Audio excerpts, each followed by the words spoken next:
আসসালামু আলাইকুম, ওয়েলকাম করছি। রিয়াসাত আজিম ভিন্ন ধর্ম মতাদর্শে যারা শুনছেন সবার প্রতি আন্তরিক কৃতজ্ঞতা। খুবই তাৎপর্যপূর্ণ ঘটনা ঘটেছে ঠিক সেদিন যেদিন বাংলাদেশে বিএনপির ভারপ্রাপ্ত চেয়ারম্যান তারেক রহমান এসেছেন। আজকে বাংলাদেশের সকল মিডিয়া আউটলেটস এর একটা বড় ব্যস্ততা ছিল তারেক রহমানের দীর্ঘ 17 বছর পর স্বদেশ প্রত্যাবর্তন ইস্যুতে, এবং সেটা খুবই যৌক্তিক। এই আলোচনা থাকবে, এরকম কাভারেজ থাকবে, সেটা খুবই প্রত্যাশিত।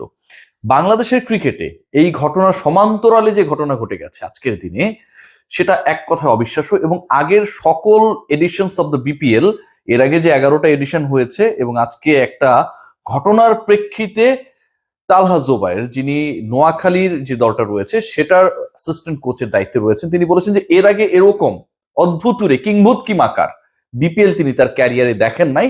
খুবই সত্য কথা বলেছিলেন তালহা জোবায়ের, এবং তার ওই বক্তব্যটাই আসলে এবারের বিপিএল এ এখন পর্যন্ত, অন্তত আজকের দিনে যে ঘটনাগুলো ঘটেছে সেগুলোকে রিফ্লেক্ট করে। কি হয়েছে, কি হয়েছিল, কোন দিকে যাচ্ছে।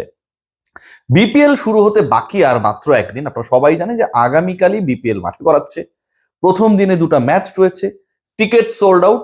কিন্তু এই প্রথম দিনেই নামবে যে দলগুলো, সেই 4 দলের একটা আজকে অফিসিয়াল লেটার দিয়ে বাংলাদেশ ক্রিকেট বোর্ডকে জানিয়েছে যে তারা অংশগ্রহণ করবে না বিপিএল এ। কেন বিপিএল অংশগ্রহণ করবে না? কারণ তাদের আজকে বিপিএল এর একদিন আগে, বিপিএল শুরু হবার একদিন আগে মনে হয়েছে তারা ক্রিকেটারদের পারিশ্রমিক দিতে পারবে না, তারা যে স্পন্সরশিপের জন্য বিভিন্ন কোম্পানির কাছে আবেদন করেছিল সেটা তারা পাবে না, এবং যেহেতু এই ব্যাপারগুলো নিয়ে তাদের অনিশ্চয়তা রয়েছে, তাই তারা আপকামিং এডিশনে, একদিন পর শুরু হতে যাওয়া এডিশনে তারা অংশগ্রহণ করবে না। ভাবতে পারেন চট্টগ্রামের এই দলটাকে নিয়ে যে কি পরিমাণ আলোচনা হয়েছে, আমি যে কতগুলা কন্টেন্ট বানিয়েছি এবং আপনাদের গালি খেয়েছি। সেই দলটা যেটার মালিক পক্ষকে বলা হচ্ছে যে ঘোস্ট ম্যানেজমেন্ট, কারা এখানটায় জড়িত কেউ জানে না, আবার সবাই জানে। সবাই জানে, ওই যে থাকে না যে ভূত এসে পাশের চেয়ারটি সরিয়ে দিয়েছে, আহ, জগের মধ্যে পানি ছিল সেটা খেয়ে চলে গেছে, কেউ দেখে নাই।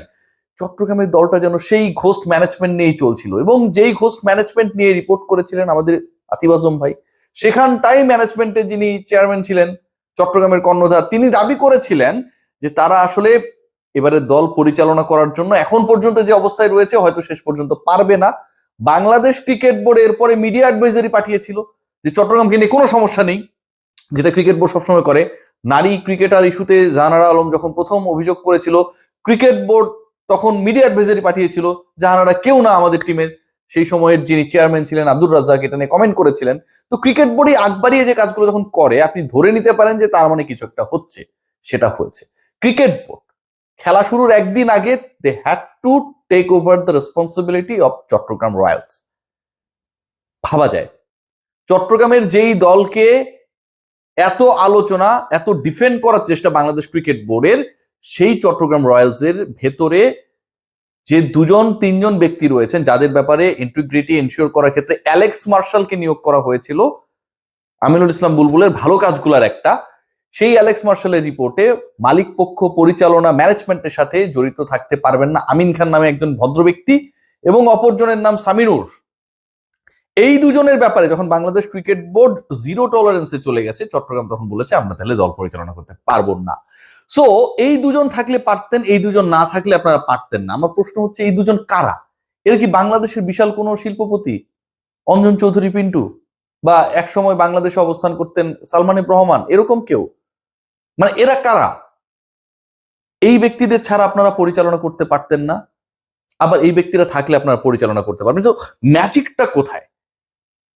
সেই ম্যাজিকের রহস্য আমরা জানি না। ক্রিকেট বোর্ড ফাইনালি দায়িত্ব দিয়েছে হাবিবুল বাশার সুমনকে এই দলের ম্যানেজমেন্টের দিকগুলো দেখার জন্য। ক্রিকেট বোর্ড পেমেন্ট থেকে শুরু করে সকল কিছু দেখবে, কিন্তু দুর্নাম যেটা হবার সেটা হয়ে গেছে। মাঝখান থেকে যতটুকু আমি জানি, যতটুকু ইনফর্মড হয়েছি, শিওর হয়েছি, চট্টগ্রাম ফ্র্যাঞ্চাইজি ফি বাবদ যে 2 কোটি টাকা দিয়েছিল, তারা দিয়েছিল দাবি করা হচ্ছে বাংলাদেশ ক্রিকেট বোর্ডের পক্ষ থেকে, এবং আরো 1 কোটি টাকার একটা পে অর্ডার সেটা ভাঙিয়েছে বাংলাদেশ ক্রিকেট বোর্ড। টোটাল 3 কোটি টাকা যেটা বাংলাদেশ ক্রিকেট বোর্ডে তারা জমা দিয়েছিল, সেই টাকা তারা ফেরত পাবে না। এটা হচ্ছে একটা গুড নিউজ, মানে এটা যদি হয়ে থাকে।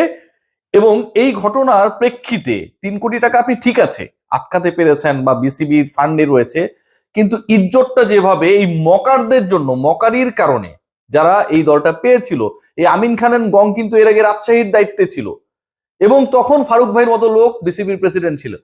সেই রাজশাহী যেই ধরনের মানে ভরাডুবি করেছে বিপিএল কে, লজ্জিত করেছে, কলঙ্কিত করেছে, সেই দলের সাথে থাকা ব্যক্তিবর্গ যখন এবার আরেকটা দলে যুক্ত হয়ে যায় এবং সেটা নিয়ে কেউ কোনো কিছু করলো না, আটকালো না, তারা শেষ পর্যন্ত অ্যালেক্স মার্শালের রিপোর্ট আসার আগ পর্যন্ত ওই দলে বহাল থাকলেন, ঠিক তখন এটা তো আসলে ফাইজলামি পর্যায়ে চলে যায়। বাংলাদেশ ক্রিকেট বোর্ডে ইজ্জতের জায়গাটা কোথায় থাকে? নোয়াখালী নিয়ে ঘটনা ঘটেছে, চট্টগ্রাম নোয়াখালী দুটো একই বেল্টে। নোয়াখালীকে নিয়ে আমি আলোচনা করেছিলাম, আপনারা দেখেছিলেন যে নোয়াখালীর জার্সি নিয়ে একটা সমস্যা হয়েছিল, আমি নাম মেনশন করিনি ওই সময়টায়। নোয়াখালীবাসীকে আমি আবারও বলছি, আপনাদের এই দলটা যারা পরিচালনা করছে কেউই নোয়াখালীর মানুষ না ভাই, বিশ্বাস করেন আমাকে, কেউই আপনারা না, অন্য আরেকটা পক্ষ নোয়াখালীর নামে এই দলটা নিয়েছে। এখন সেই পক্ষ মানে যারা এটা পরিচালনা করছে তাদের দায়িত্ব কি? নোয়াখালীবাসীর ইজ্জত সম্মান, এটাকে সম্মান দেয়া, নোয়াখালী যে একটা ব্র্যান্ড, সেই ব্র্যান্ডকে ভ্যালু করা, ডেফিনেটলি সেটা তারা কি সেটা করতে পেরেছে? খালেদ মাহমুদ সুজন আলোচনা সমালোচনা কটূক্তি যতই করেন না কেন, বাংলাদেশের ক্রিকেট বাস্তবতায় তো খালেদ মাহমুদ সুজন রেলেভেন্ট। খালেদ মাহমুদ সুজন সেই দলে হেড কোচের দায়িত্বে, ধরেন খালেদ মাহমুদ সুজন সেই দলের হেড কোচের দায়িত্বে না, হেড কোচের দায়িত্বে অন্য কেউ।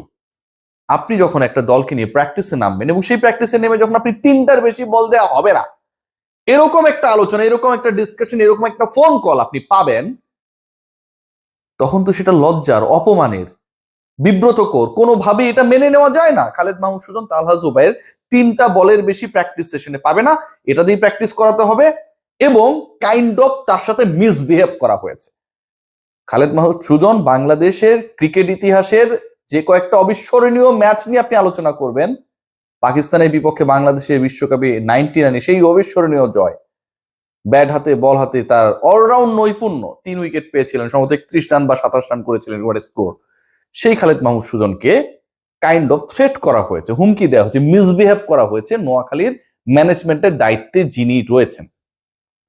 পরবর্তীতে বলা হলো তিনি ম্যানেজমেন্টে নেই, তাহলে তিনি খালেদ মাহমুদ সুজনের সাথে ওই মিসবিহেভ করার আশকারাটা পেলেন কোথা থেকে, বা তিনি কেনই বা খালেদ মাহমুদ সুজনকে ফোন করলেন? একজন কোচ, খালেদ মাহমুদ সুজনের কথা ভুলে যান, অনেক নিচু লেভেলের একজন কোচ টিমকে প্র্যাকটিস করাবে, তাকে থ্রেট করা হচ্ছে এবং তাকে বল 3টার বেশি দেয়া হবে না, এরকম ঘটনা যখন ঘটে, সেটা কোনোভাবেই প্রফেশনাল না। শেষ মুহূর্তে গিয়ে আপনারা ক্রিকেটারদেরকে টাকা বুঝিয়ে দিয়েছেন টাইপের, আমি এখনো ডাউটফুল। এর আগেও আমরা দেখেছিলাম যে রাজশাহী টাকা বুঝিয়ে দিয়েছে, যে চেকগুলো পরবর্তীতে জমা হয়েছিল সেগুলো বাউন্স করেছে, এনামুল হক বিজয় এখনো 30 লক্ষ টাকা পায়। So check is not the ultimate money. কেউ এত খুশি হয়ে যায় না, আমি কোনো দলের কথা মেনশন করছি না, কিন্তু বিপিএল এই ঘটনাটা রেগুলার বেসিসেই ঘটে। নোয়াখালীর এই ঘটনার পর তালহা জুবাইর বলেছেন যে এরকম বিপিএল, এরকম ম্যানেজমেন্ট তিনি তার ক্যারিয়ারে দেখেন নাই, আমিও দেখি নাই ভাই, যে কোচ উঠে চলে যেতেছে, প্লেয়াররা খেলবে না, এরকম না ঘটনা আমরা দেখেছি, কিন্তু কোচ উঠে চলে যাচ্ছে এরকম ঘটনা বাংলাদেশ ক্রিকেটের ইতিহাসে এবারই প্রথম, যেখানটায় তালহা জুবাইর, খালেদ মাহমুদ সুজন ছিলেন। সিএনজিতে করে টিম হোটেলে ব্যাক করার পর পরবর্তীতে হাত পা ধরে এই দুজনকে ব্যাক করানো হয়েছে। আমিনুল ইসলাম বলবো সেখানটায় বাংলাদেশ ক্রিকেট বোর্ড সেখানটায় একটা ভালো রোল প্লে করেছে। তবে ইন্টারেস্টিং পার্ট যেটা হয়েছে সেটা করেছেন আমার প্রিয়, অতি প্রিয় মিঠু ভাই। মিঠু ভাই আসসালামু আলাইকুম। মিঠু ভাই যেটা করলেন সেটা হচ্ছে, বলের দরকার হলে 10-15টা বল আমরাই দিয়ে দিতে পারতাম। মিঠু ভাই, it's not BCB's responsibility to provide balls to the franchise. এটা আপনার বিসিবির দায়িত্ব না। যারা ফ্র্যাঞ্চাইজি নিয়েছে ব্যাট বল স্ট্যাম্প প্যাড দেওয়ার দায়িত্ব তাদের। তাদেরকে যখন আপনারা রেসপন্সিবল করতে পারেন না এবং এরকম মকার স্টেটমেন্ট দিয়ে দেন যে ওটার দরকার হলে আমরাই দিয়ে দিতাম, তখন তারা আশকারা পায়, তখন তাদের পশ্চাৎ দেশে লেজ গজায় মাছি তাড়ানোর জন্য। সবাই ভালো থাকে।